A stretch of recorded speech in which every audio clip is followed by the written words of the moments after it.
right, so good morning and welcome to our parent coffee, our principal's coffee. We will start with introductions, and I am Joy Antone, interim principal here at David T. Howard Middle School.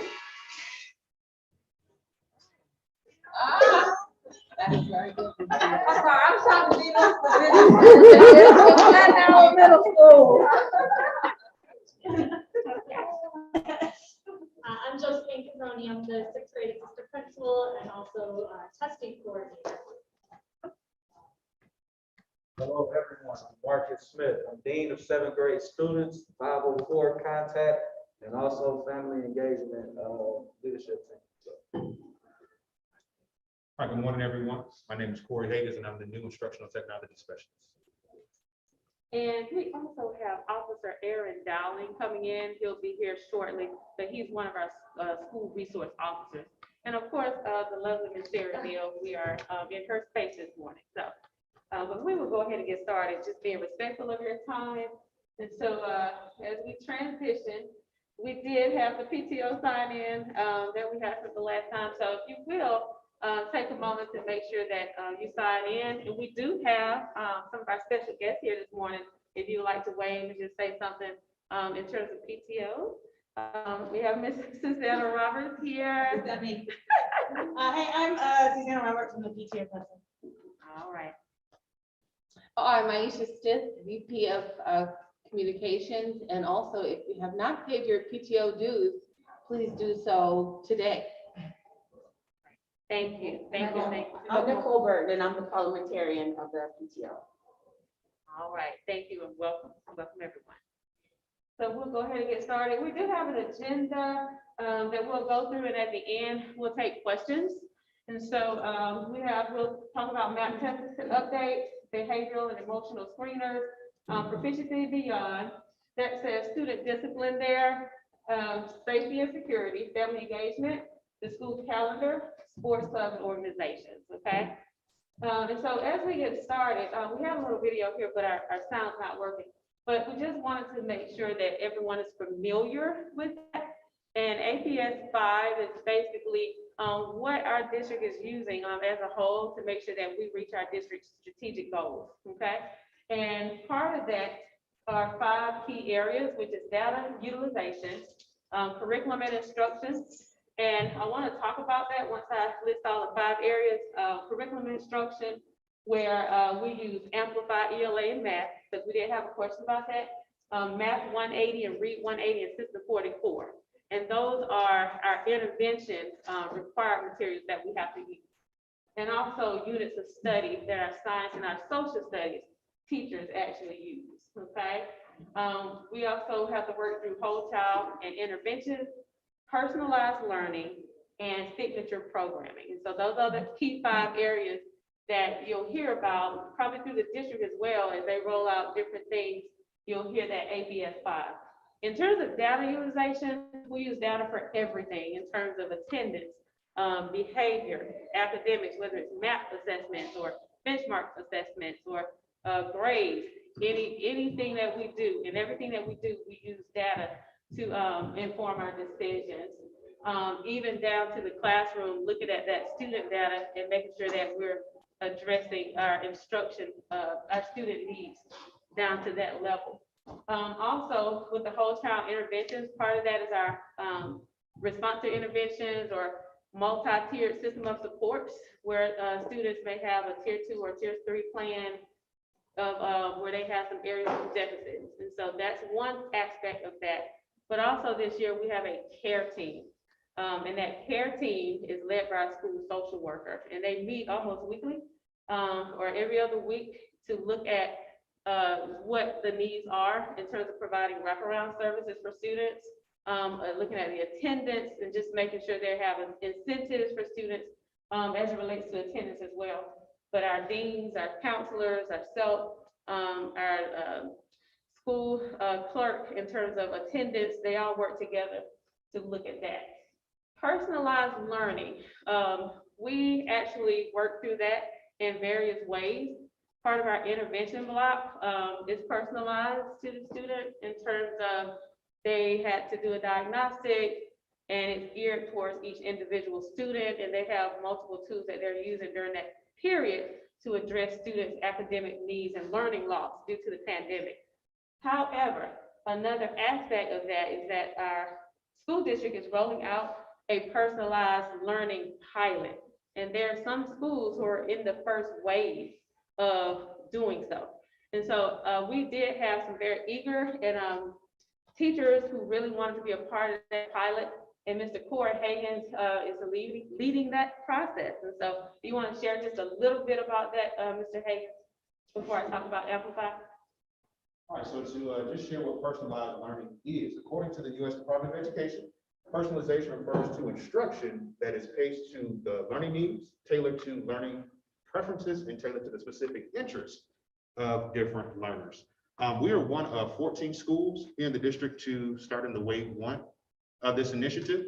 And here at Howard, what we're doing is that we're taking, I believe, 5 teachers across various grade levels and departments. 10 to 11. 10 to 11 in total. But our core team is going to be 5 to 6 people. And what we're planning on doing is just implementing some specific strategies to increase what they're doing and to kind of, just roll out this personalized learning initiative. At the end of the year, what we plan to do is actually compare and contrast the data based on map testing and things like that, Georgia milestone, which we're looking at that data for next year, and then be able to roll this out in either a specific grade level or school-wide. Yes. Thank you. And part of that, we'll have an opportunity to really look at a lot of flexible learning tools. And so our district has really been pushing a lot of innovative technology. And so our goal is to take that team to see some of that technology that our principals have been allowed to see. Some really cool stuff, and hopefully that will be an ask really soon once we dive into personalized learning.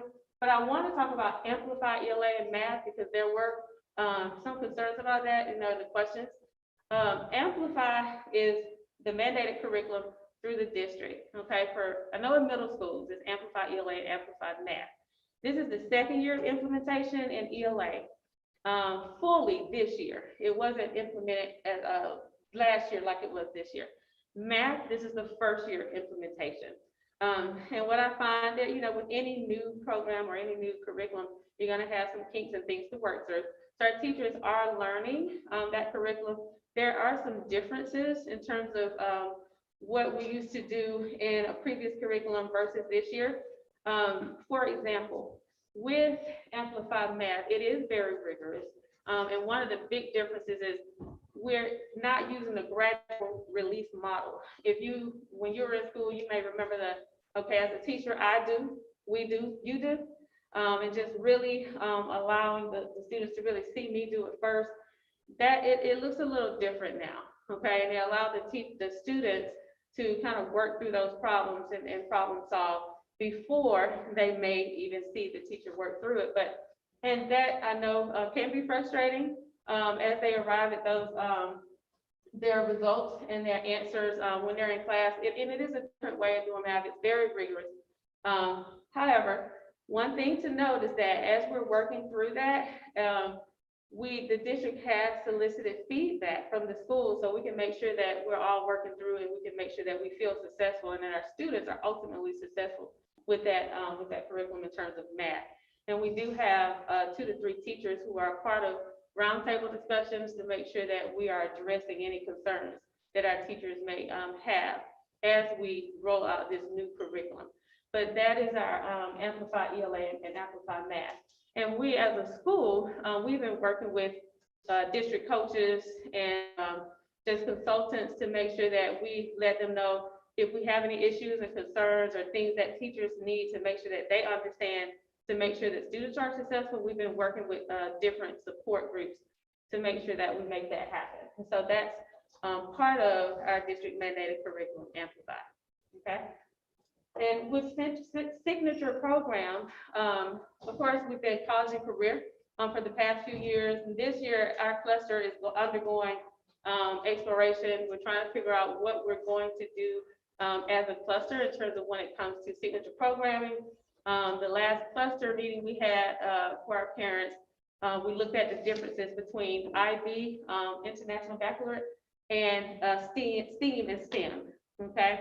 And so those are the things right now that we're looking at, and just did some comparisons to see what are we interested in. And so there'll be more conversations around that because we do have to go ahead and figure out what our signature programming will be for our cluster. Okay. All right. Map test updates. Good morning, everyone, again. So we are, so good morning. We are at just over 97% completion of MAP. It is a major undertaking, and you may have heard from your children that last week was our substantial week of testing. So we did that in the mornings last week. We had 2 hours, almost 2 hours, Monday, Tuesday, Thursday, and Friday for testing. And so most of our students were able to get through it in that time, but we did have some students who were absent or who maybe needed extra time. And so we're getting close to having everyone tested. Hopefully we'll be mostly finished with that this week. Our window for testing is open until we leave for break. So we may have a few lingering next week.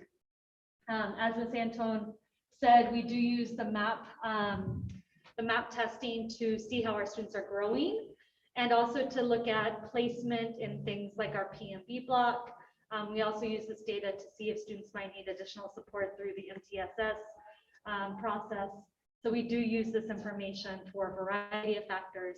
And we'll also be sharing student reports with students after break. So teachers will be meeting with students and talking about the growth that they've made so far this year, setting some goals. MAP does give us a breakdown as to like what particular areas a student may need to work more in to improve their reading or their math. So those will be happening in classes with teachers. And then we'll also share the family reports with you after break as well. I think that's the gist of MAP for right now. It is a major task, and we have it coming up again in March, I believe. So that will be our third round in March. And then I think I'm also here to talk about our behavioral and emotional screener. We call this. Can I ask one question? Sorry, do you want us to Is wait? that okay? Yeah. Wait till the end for all? Okay. Okay. And then we do also have the BEST, which is our behavioral and emotional screener. This was done back towards the beginning of the year. We have received the results of those and shared with families their reports. Most of our students, and of course it's cut off like right at the who's in the normal risk, but the vast majority of our students are at a normal risk level. But we did have some students who are at either an extremely elevated risk or elevated risk in terms of kind of their behavioral emotional status. And so our counselors and our social worker and Mr. Webb, I think, assisted with that as well. He was in here a second ago. They have been meeting with students one-on-one to check in about what the results of that survey was, any particular specific concerns. And then that staff have been reaching out to families to say, after further discussion with your child, this is what we're seeing. And in some cases, students have been referred to pathways for outside counseling. Families do also have the option to go through their private insurance for counseling. And so the staff that are working with the students for that are making sure that families know what options they have to get outside support. And then in many of those cases, these are also students who perhaps maybe already have a behavioral plan for school. So something that their teachers already work with them from class to class, or where they may already have an IEP in some circumstances where they have specific goals working towards behavioral or emotional challenges that they may have. And so in many cases, these students who are at extremely elevated or elevated risk already have a plan in place. And so in many cases, we're just like, okay, they have a plan, we're already working on things. And if they don't happen to have a plan in place at school, then that's something that we bring to the team and say, is this something that we need to incorporate? So this was a task to get done at the beginning of the year, but it has given us some important information and another opportunity to talk with students about how they're doing, and then to talk with their families about what supports we're making sure are happening both inside and outside of school. And I do want to say that I thought it was some really good data. When you see the parents and the teachers, both when they rated was 2% was the same, but then we look at the students was 7%. And so I think it's not good that we, have students that think that they may have some behavioral areas that need to be addressed, but at the same time, if we didn't have that student feedback, we would have omitted, having that conversation with the students and looking at that and addressing that. So that was really good that they were in tune with their feelings and emotions, about what's going on with them. And I will just briefly add, I've included phone numbers up here for our grade level counselors and our social workers. And so if families have questions about maybe the report that you received, feel free to reach out to them and they can help you to learn a little bit more. Thank you. All right, in terms of, I'm sorry, can you go back? I just want to get the mayor's number. let me see. That's it right there. Okay, let's see. I can come to the next one. There you go. Okay, thank you. All right, you're welcome. And so in terms of P&B, our proficiency and beyond, that's our intervention/enrichment block. There was a question about the enrichment block. We are using a new platform this year with our enrichment block called Renzulli. It is personalized as well to the student. And so there is professional learning going on this year as it relates to that. So it is a new platform that we're using. And we have done an audit of our the enrichment courses. And once we start the new semester, there will be changes. Students will actually change classes. They will not be with the same teacher, but also they're outside of doing Renzulli, they have themes for their classes during enrichment. And so with some of those things, if they were not working, we will be doing something differently for second semester. So where there were concerns or issues, we are looking at that and making sure that we are doing something differently. So just wanted to point that out.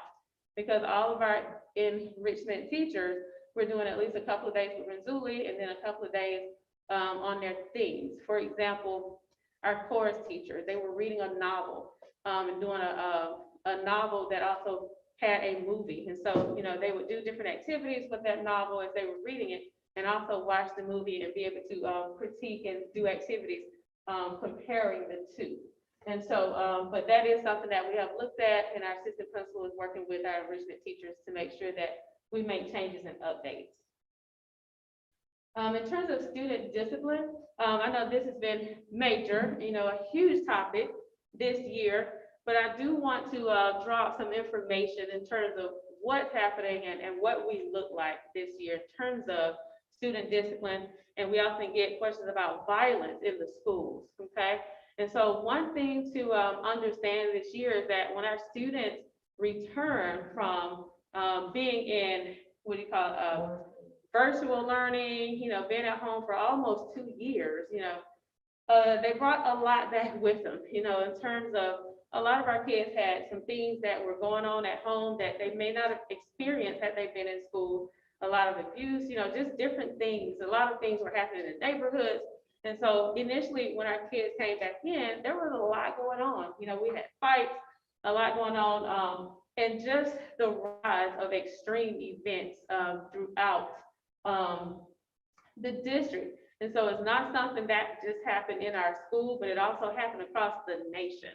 And so one of the things I wanted to pull out, because there's some misconceptions, I think, in terms of, when things happen, what are we doing about it, right?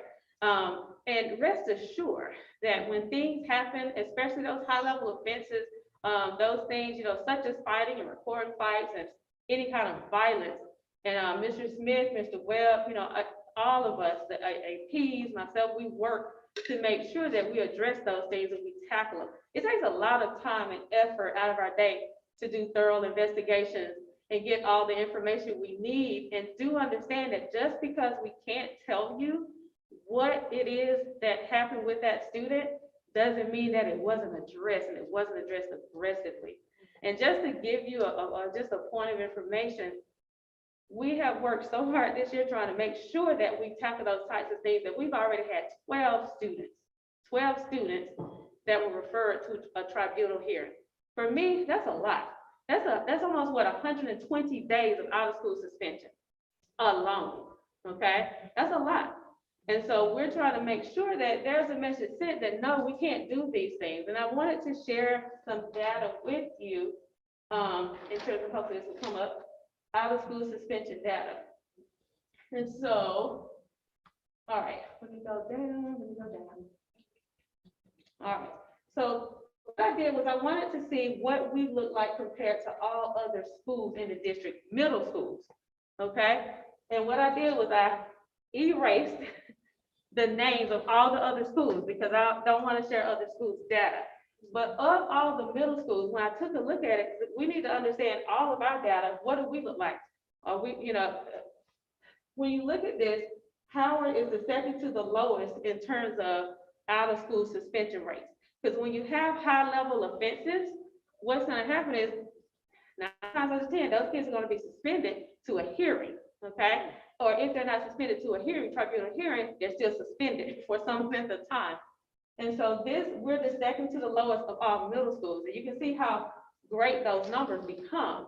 So I just want to share with you and put it in a context in terms of where we are. But this is not just happening in APS. It's happening all over, and we're seeing those extreme events and trying to tackle those things and make sure that we're dealing with those appropriately.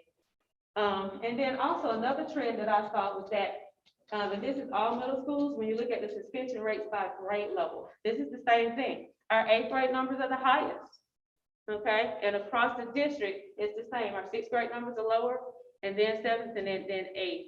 And so there's a lot of things that we're doing to make sure that we're addressing that matter. Students who have 2 or more discipline referrals, making sure that there are interventions in place, making sure that we are looking at the victim as well. Even if we go to a hearing or a tribunal, we have to make sure that the victim is invited, even if they don't want to go. So I just want to make sure that everyone understands that our goal is to make sure that everybody in this building is safe. We meet with Officer Dowling, sometimes weekly or every other week in our admin meetings to say, okay, here's what's going on this week, or here where our numbers lie. We had the most referrals on Tuesday and Friday, so I need you here because most of our incidents were here. So we have those types of conversations. So just wanted to make sure that you understand that we want to make sure that everybody's safe, okay? All right, so how do I get out of here? I think I see that X over there. Oh, I just need to click on that. Okay, here we go. So we will go ahead and move into safety and security. And we have Officer Dowling and Ms. Beatles who will come share with you. Okay, so we have a lot of safety and security policies. We work with the teachers on professional development, on what to do if certain things happen. With the whole incident in Michigan, that has been kind of to the forefront now. We have done an internal lockdown, we have done an external lockdown, but what we have not done is the full lockdown. And that's where you kind of barricade and the whole thing that in case of a school shooting. But we were told from the district, because some of our kids suffer from anxiety, that going into a full lockdown drill will cause a lot of anxious students to maybe have a breakdown or so we have not done a full drill. But we have talked to the teachers, went over what do you do in that case. Now, I've talked to Officer Dowling and Ms. Anton about maybe sending a survey out to our parents and asking if your kids can participate in a full lockdown. And those that can't, maybe remove them during that time that we do a full lockdown. But we kind of have to figure out how to do it and where we move them to. Because what I don't want is for students that suffer from anxiety to have a breakdown because we did a full drill. But I want them to be prepared in case something happens. And I had one class to ask questions right after the Michigan shooting, and Officer Dowling and I went to that class and addressed questions. One of the things I know we've been talking about are the metal detectors. And the district came and surveyed where they can put a plug so we can plug them up. And so they said they had to order the parts, but they were working on it. And so I tried to call this morning before this meeting, but I haven't gotten an exact date. But the metal detectors will be up in the front in the cafeteria where the students come in to make sure that we're safe.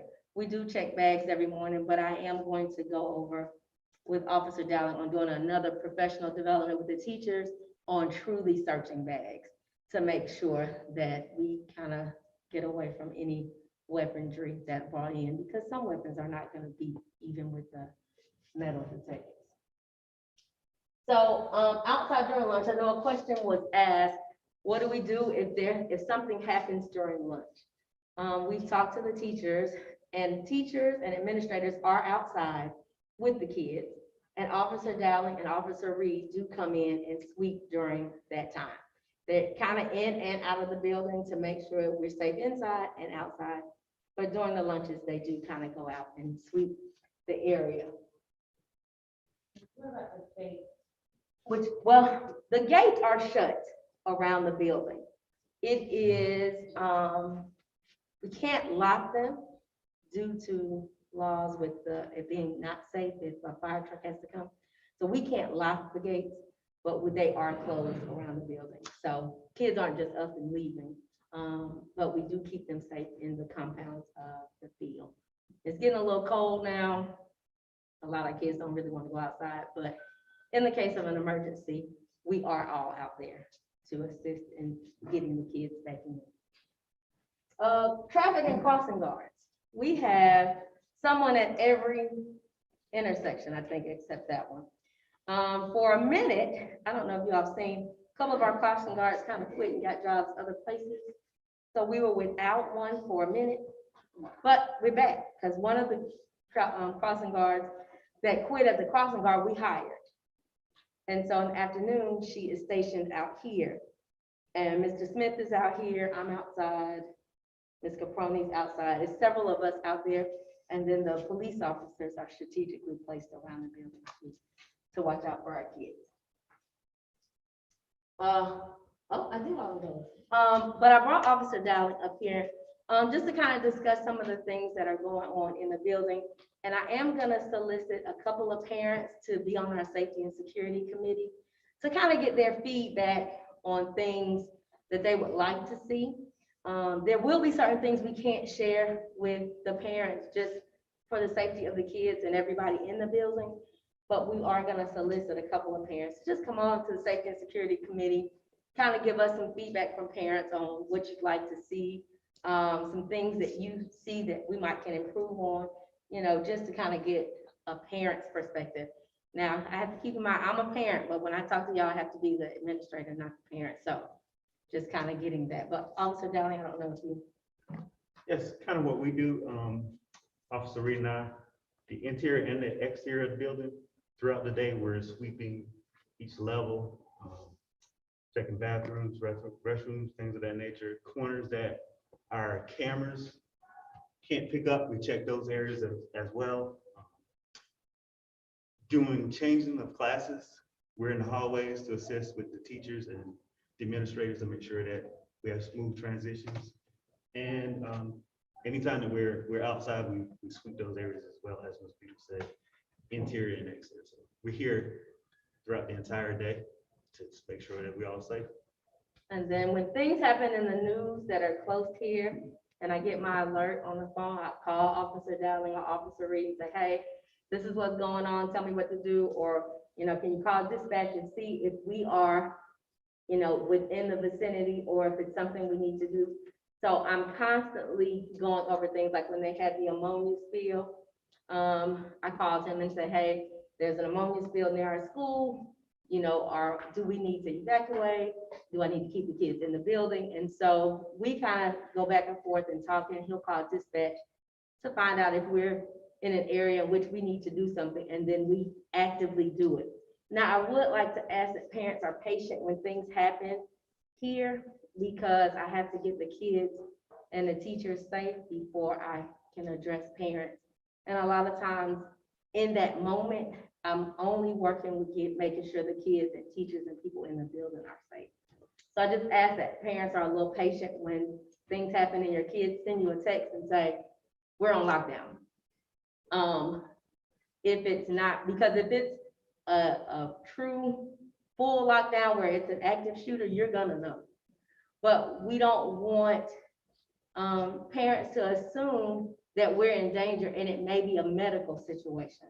Earlier this year, we had a teacher to get sick, and we had to do a lockdown to keep the kids in the class so that the medical people could come in and get that teacher. And I know a lot of kids sent text messages to their parents and said, we're on lockdown. Oh my God, and it was really just a teacher sick. So if they just be a little patient with us, we can get it out to you, but we have to take care of the people in the building first. And I'm sure you want me to make sure your baby is safe before anything else. And we'll answer questions. I'm sure you all have them at the end. So if you'll just type them in your notes and I'll answer any questions. Thank you. Thank you.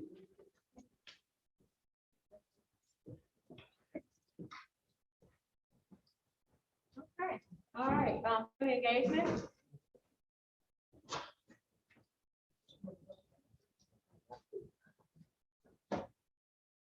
All right, great morning, everyone. I am again Marcus Smith. I'm a part of the family engagement team here at Howard. I'm big on family. I don't know about y'all, but I am huge on family.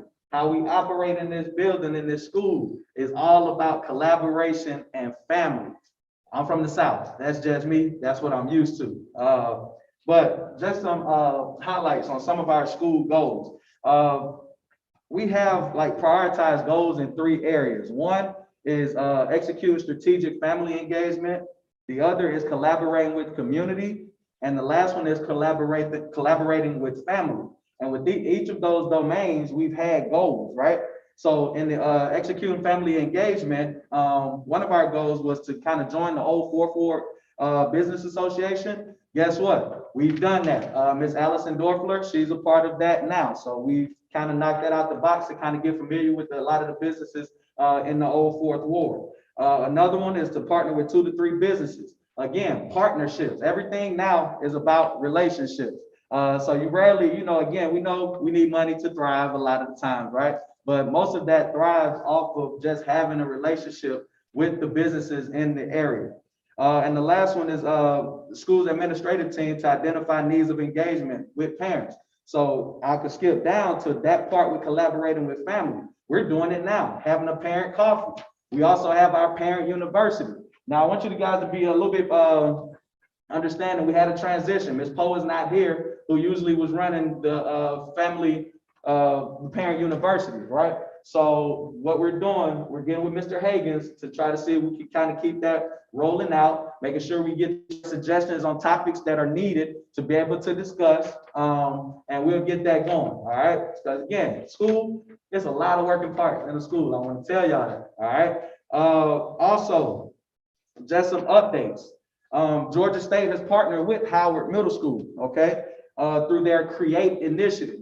That's an opportunity for many of our teachers to have residency at Georgia State and learn opportunities and how we can reach students through the lens of equity. We also have partnered with Georgia State for our ELA teachers to do professional learning, all right? But again, poor COVID, it knocks us back on a whole lot of things, right? We're still active with that. So that's kind of on hold until further notice. Also, again, I spoke about the parent university. Also, yesterday, I reached out to Ms. Keisha Copeland. She's the family engagement director for APS.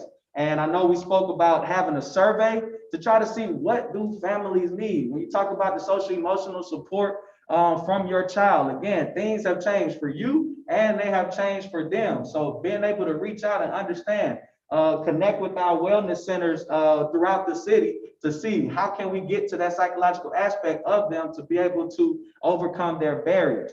So I'm meeting with Ms. Copeland probably next Tuesday because what they did, they had a pilot, like they sent out surveys from the district, right? But they only chose like 8 schools to do it in because it was a pilot situation. So she was like, Howard wasn't one of them. So, but we can kind of use that data to see what other families in the area or in those specific schools have needs for and kind of compare them to some things and kind of use those same questions, send out a survey here prior to the break and just see what you guys are thinking. What's on your mind, outside of the parent coffees and how we can support your child. But again, we have about 10 to 12 members on the family engagement team. If you have some ideas, please send me an email, marcus.smith@apsk12.org. I'd love to hear from you, okay? Thank you.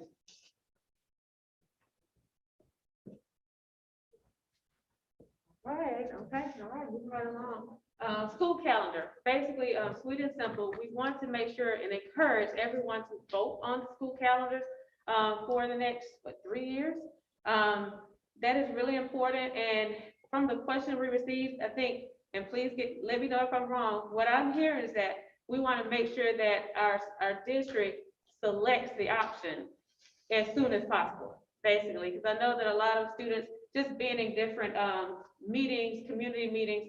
I think what I'm gathering is that there are a lot of things that happen during the summer with kids and internships and getting into programs and things of that nature. And we want to be able to make sure that we know what that schedule is going to be like so that we can make some informed decisions and plans. And so we will definitely be encouraging our leaders, our district leaders, and letting them know what our concerns are in terms of trying to make that happen as soon as possible, what our parents need from that aspect, okay? But the survey is on our website. The district is also sending it out. We send it out in a newsletter on Sunday as well. So just make sure that we do log on and make sure that we do that survey. Clubs, sports, and organizations. There are a ton of different activities that kids can be a part of. If we're still not sure what they are, if you go to our website and go to student life, you should be able to see a list, and this is just a link here to the clubs and the sports, but there's a very long list of, you have our APS athletics, but we also have club sports. And sometimes if students are not chosen, for example, if there's an APS, through the APS athletics basketball team, because we may have 70 kids that go out, but we all can't be on the team. There are other options. So make sure we visit the website and go under student life, and you should be able to see a list of clubs and sports and organizations and activities. But Mr. Coach Ben Abernathy is actually over our athletics, and he's really, really good. Very, very helpful. And Mr. Terrence Mayberry is mostly over our clubs and organizations. So make sure that if you have any questions or anything, please reach out to them. They are very helpful. And then I know we have some questions. And so we want to be able to tackle those and make sure that we address any questions or concerns you have there as well. And I know you have questions. I have one. I mean, somebody else can go first, but my question was when Mr. Corona was talking about map testing for the P&B, you said adjustments would be made. Is that within their same class, or would they potentially change their P&B classes? So what we're anticipating with regards to math is that there may be some students who have made really exceptional growth, who may be able to move out of an intervention into an enrichment group. Okay. It's probably not super likely that a student who's in enrichment at this point would be moved to intervention. I mean, there may be a few circumstances like that, but that would mean that they would have made regression rather than progression. There are some adjustments that we're looking to make with regards to the math interventions. So the way that the Math 180 works is that we have students on block 1 or block 4. Currently, we've had students on both of those blocks in the same group. So we are looking at making some changes to groupings so that we have block 1 in one group and block 4 in a different teacher. Yeah, I just was asking, I know there's a lot of inconsistency in between the different classes about what's happening, and I understand they're all kind of individualized. It's just, that's why I was asking. I think some interventions are doing a little bit more intervention, some PMBs are doing a little bit more enrichment. I just think there's a lot of inconsistency within the different. So there's specific teachers who are enrichment teachers and other specific teachers who are intervention teachers. The teachers who are intervention teachers should be following our HMH curriculum. So that's the Read 180, Math 180, and System 44. Enrichment teachers, there is some teacher discretion. As Ms. Antoine said, they are using Renzulli, and that is something that we're looking at for second semester, is how do we make sure that those enrichment classes are a little bit more consistent in terms of the way that they're approaching the time. And I think you might be referring to the enrichment. Yeah, I mean, I've heard on both sides, but yes, more probably on the enrichment. But as Ms. Antoine said, the curriculum for the intervention is a new curriculum this year, so teachers are at different stages in their own learning. But we're working really hard with them to make sure that we're all being consistent about that implementation. We're monitoring it very closely. So does that? Yeah, does yeah. that so answer it's the my question? Yeah. Any other questions? Yes. When you mentioned the lockdown, for parents that aren't or don't respond to a survey, if you do it, will the kids default to not participating? So, yeah, so. I'm sorry, I we didn't want- hear your question. If you survey parents about the lockdown, then sometimes surveys, people miss that. Students whose parents don't answer, would they default to no, not participating if you, have you? I haven't even thought about that. I probably would default to yes more than no, because it's so important for them to actually get the training. And I would hope, now I'll send it in different ways. You know, we do the robocalls with everybody's email. So one thing is make sure parents have the correct email. We'll do the robocall. I'll send it on Remind. I'll send it different ways. But I'll probably default to yes, because I feel like, you know, more people would want to participate. I'm just really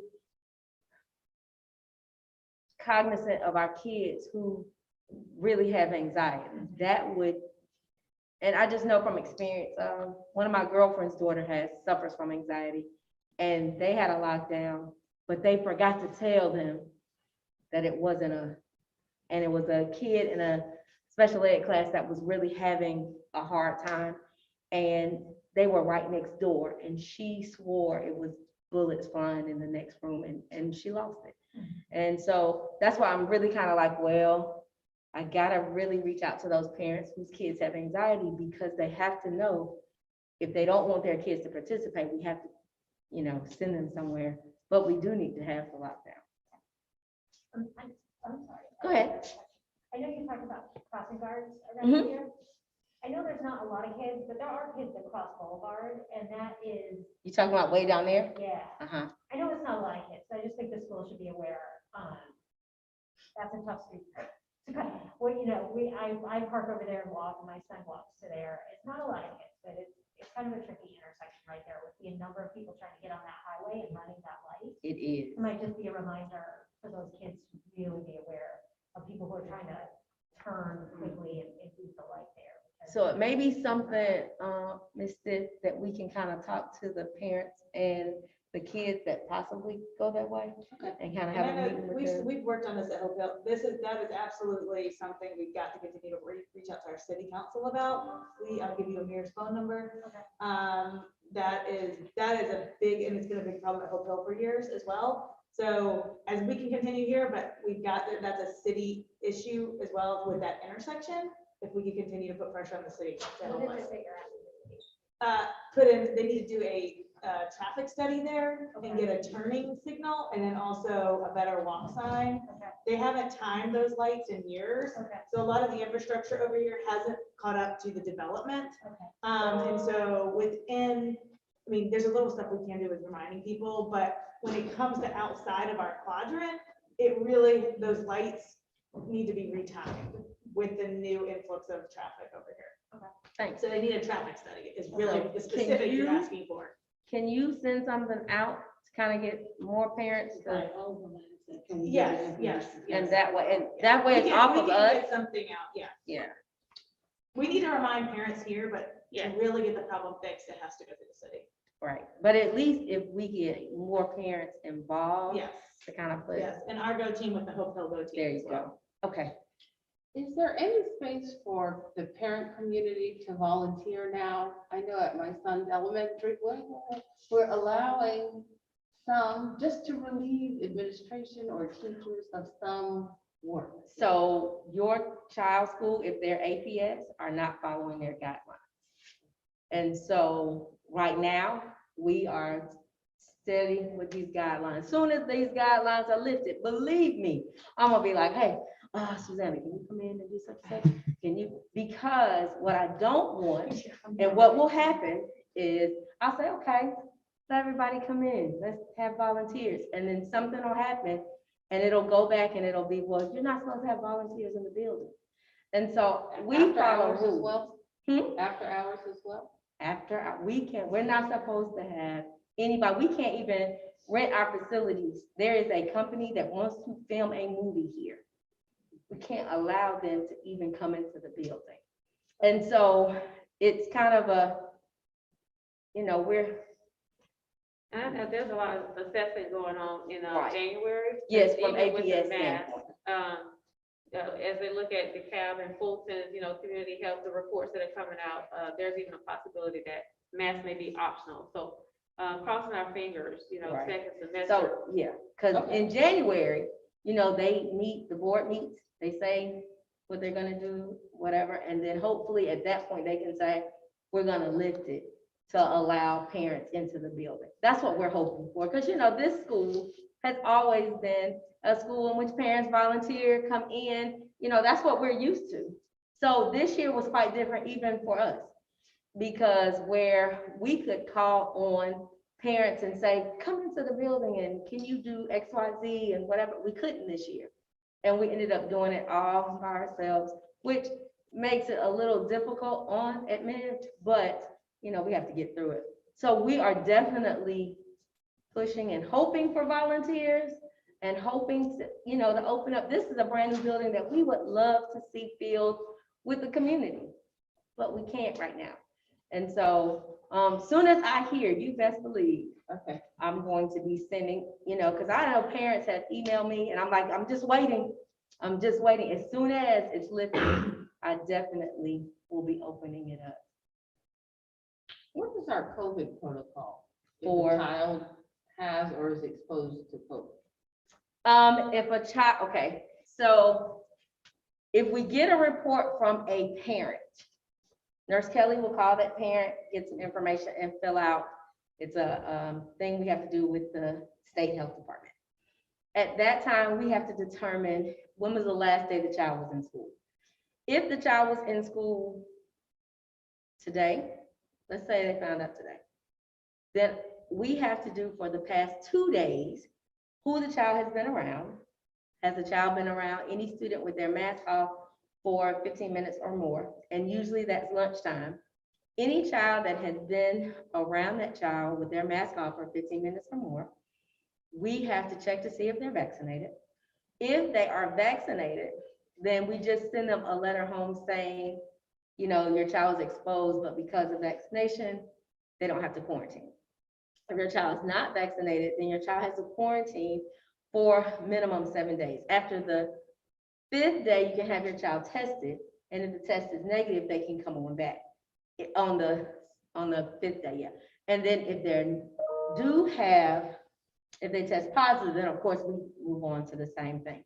Now, if your child is vaccinated and shows symptoms, then your child has to stay home and quarantine as well. And again, we call parents that are within the vicinity that the kids have been exposed. Now, if you call and you say, we were on vacation this weekend and my child is exposed to COVID, or my child has COVID, and you call us on Monday morning and your child hasn't been to school since Friday. In that time, we don't have to quarantine anybody because it's been more than 2 days of exposure. If we have teachers or staff, we get tested twice a week on Tuesdays and Fridays.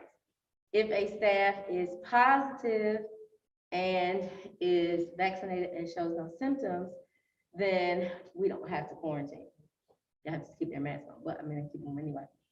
If the teacher is positive and not vaccinated, then they are quarantined for, I think it's 10 days. So that's kind of the COVID protocol. It's long and drawn out, and Nurse Kelly and I, on Tuesdays and Fridays, if you call or text me, I am not available because it's protocols at that point, especially testing all the kids. We are getting ready to send an email blast out, a robocall, to all the parents with the QR code to be tested out again, to say, hey, I understand you don't want to come to the school, fill out the form, or hey, you don't have time to fill out the form manually, fill it out online. And then we'll see if we'll get more kids to be tested you know, but that's up to parents as well. Ms. Swanson, you have a question? Yes, so, I would like to know, because I know that we hired a new, parent liaison. Okay, great. How do parents communicate, as far as the needs of what, the parent liaison offers for parents?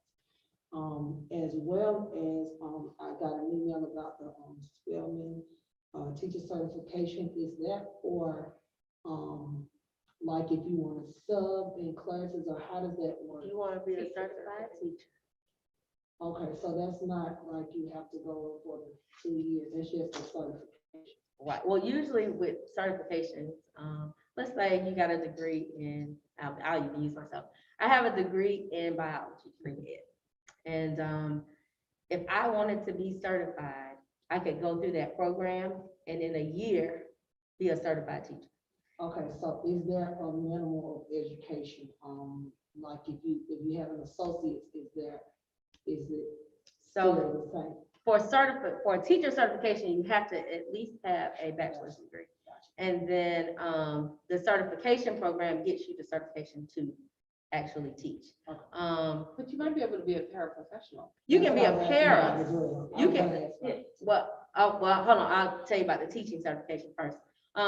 So if you have a degree, you can go and be certified as a teacher in that program. And they also have another program that's 9 months long to be certified for a teacher. For parapro, you have either have an associate's or so many credits in higher learning. You have to take the parapro test, and then you can be a parapro in the field. So I think online it says, either or, because if you have the associate, then You don't I have think to you take- have to, yeah. You don't have to the take test. the GACE Right, basic skills. You still have to take the paraprofessional test. okay, and, another question, is that something that we're looking for, how we're more paraprofessional or how? We have just hired, Yes.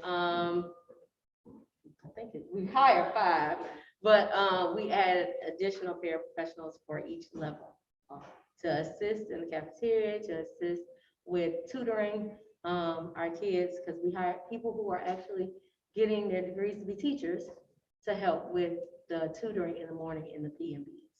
Okay, and who do we reach out for that? Are we just going? You to that- apply online. Okay, that's it. Okay, got you. Thank And you. I don't have an APS email address yet, but as soon as I do, it'll be all over social It's media. your first name, dot, your Oh. last name at Well, it will be on APSK12.org. social media by this afternoon, and I'll put it in the news. I will introduce myself formally, so then you can reach out to me Okay, for all things. And I also just have one other question about the best. How are parents whose children are in the elevated or extremely elevated categories, how are they being notified of next steps? Because I just found out about pathways, and that seems amazing, but Yes. I don't know that people know that that's an Yeah. option. So when, so all of the students, of course, the counselors, because we could only have the counselors do it. They had to reach out to all of the students and their parents who were in the extremely elevated risk category first. But, you know, of course, letters went out, but they had to pull in each one of those kids, because it was almost like still like a little screener to determine if all of the kids in that category, I think we have like 65 with that category, were truly supposed to be there. Because sometimes kids didn't fully understand a question or whatever the case. And then the counselors reached out to the parents. And in a lot of cases, you know, the parents were already well aware and they already had supports. And in some cases, they did not. And at that point, the counselors actually referred them to our social worker, Ms. Randolph, right? And they were able to mention those things, you know, that we have available. Can you explain what Pathways is? Most people in the district have no idea what Pathways is. Right, so Pathways is one of the companies that we work with in terms of when kids have, you know, needs that we cannot provide at the school in terms of counseling services and mentoring. There are mentors who used to come out to the building and actually check on kids almost weekly or sometimes more than once a week to make sure that kids are doing well and checking in on them. But it extends beyond the school day as well. And so there are a lot of programs out there like that where they even have other programs that they suggest for students to make sure just based on their needs. However, we work with Pathways in our district. If you have a child, within another program, outside of Pathways, how do they connect with the school?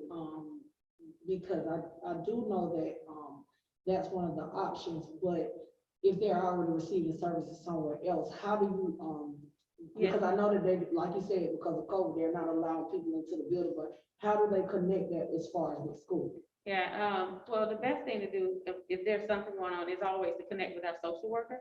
And they always work, very closely with other organizations and programs to make sure that we help them make that connection. But I do know that during the pandemic, there was a lot of Zooms and Google Meets going on, with different things. And even still with that, just our counselors had to be careful because you never knew at that point who was in the background and could hear confidential information. But, we don't see a lot of it happening right now in terms of the mentors coming into the building or the counselors coming into the building, but that was the normal practice prior to the pandemic. Right. And so right now, a lot of parents are taking students, to see counselors or however they do that outside of the school day. Okay. Thank you. I have one more question from the community. What's happening with the funding that was awarded to the school to give, this is two parts actually, to give students opportunities for extracurriculars or mentoring and sports? I don't know if that's a PTO question, like were there funds awarded that you're aware of? We haven't gotten any sports funds. Okay. Well, what happens to kids who can't afford to pay dues? Do we have? So the way the sports works, and we're working on the, I'll get this. Sorry. So here's the PTO answer for the sports and clubs question.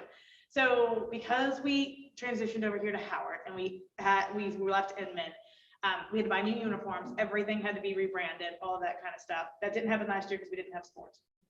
So in the last year, we have started to create what we call the David T. Howard Athletic Booster Club, which is an umbrella underneath the PTO. It is still part of the PTO. It is, if you make donations, they're still charitable donations, all that kind of stuff. It's just they have their own fund. Each athletic club, and the way APS, I'm trying to make this short, sorry, but it just helps if you know the history. APS gives us money for certain sports that they give to every school, right? Every school gets a varsity football team, a varsity basketball team. Not every school gets volleyball. Not every school gets lacrosse. They do that because of equity. Here at Howard, we try to make up for all the other things that they don't have through the booster club, right? We don't get a JV, sixth grade and JV basketball teams. Here at Howard, we have them. Each club or athletic has a team sponsor that's here through the school, and sometimes it's a parent, right? They turn in dues for each team. So my daughter plays on the sixth grade basketball team. Once we figure out how much it costs to run a sixth grade basketball game, which includes the court, the security, the facilities, and the uniforms, they turn that into the Athletic Booster Club. Mark Rebelo is the president. Keith Roberts is the treasurer. I happen to know him well, he's my husband. And they then set up an account under them. That amount of dues goes out to each of the kids, and we ask the parents to pay those. If a parent cannot pay those, we will never let a kid not play or participate because of that. That is where a lot of our other funding comes through. If you come to any of the basketball games, there are concessions. I'm going to go restock it for tonight's game as soon as this is over. That money goes back into the general fund of the Booster Club to help support kids who cannot afford that.